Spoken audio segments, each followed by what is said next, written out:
Excited kids filled the toy aisles at Walmart on Great Northern Road during Saturday morning's Kids and Cops event. This annual event allows children the opportunity to spend some time with law enforcement officers and choose gifts for themselves. After everyone picked out their gifts and they were paid for, the group was escorted in an armored police vehicle to Gliss Restaurant, where they enjoyed breakfast. I brought this here to just to show the community what police can do. We're out there every day, and this is a great way for officers to interact with young children and these children there to make them feel better about seeing a policeman. How many years have you been involved in this, Chief? This is my first year I've ever had this opportunity. It's an absolute wonderful experience. Our first Cops and Kids, we had 14 children, and we've been averaging between 20 to 25 children every year since then. $25,000 has been raised, and every dollar raised goes back to the program, to the child.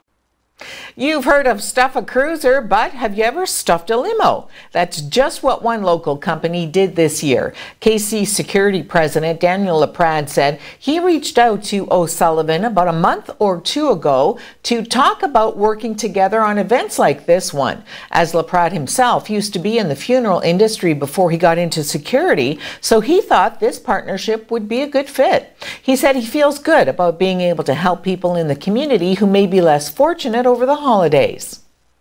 Here for Stuff a Cruiser and limo with O'Sullivan Funeral Home in support of St. Vincent Place.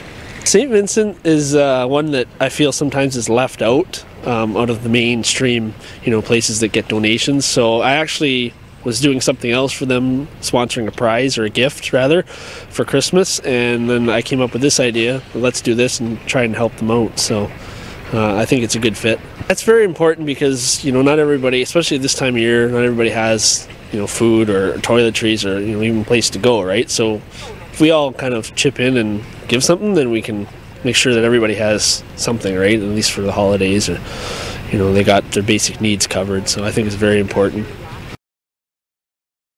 The Ontario government says it's delaying the appointment of the man set to become the province's top cop until an investigation into allegations of political interference in the hiring process is complete.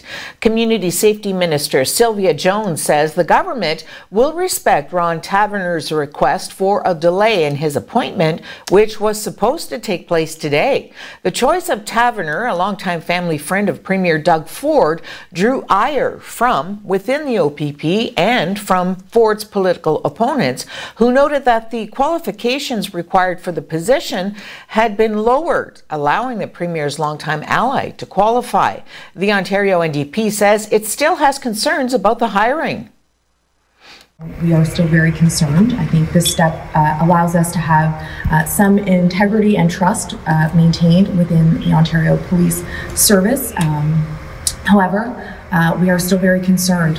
Where there is smoke, there is fire. And there are a lot of unanswered questions here. And what we need to move forward is, in fact, the investigations to continue from the Integrity Commissioner, as well as the Emergency Select Committee that we're asking for. We need to have answers. The province needs answers with respect to this hiring process, and we'll continue to demand that those answers are given to us.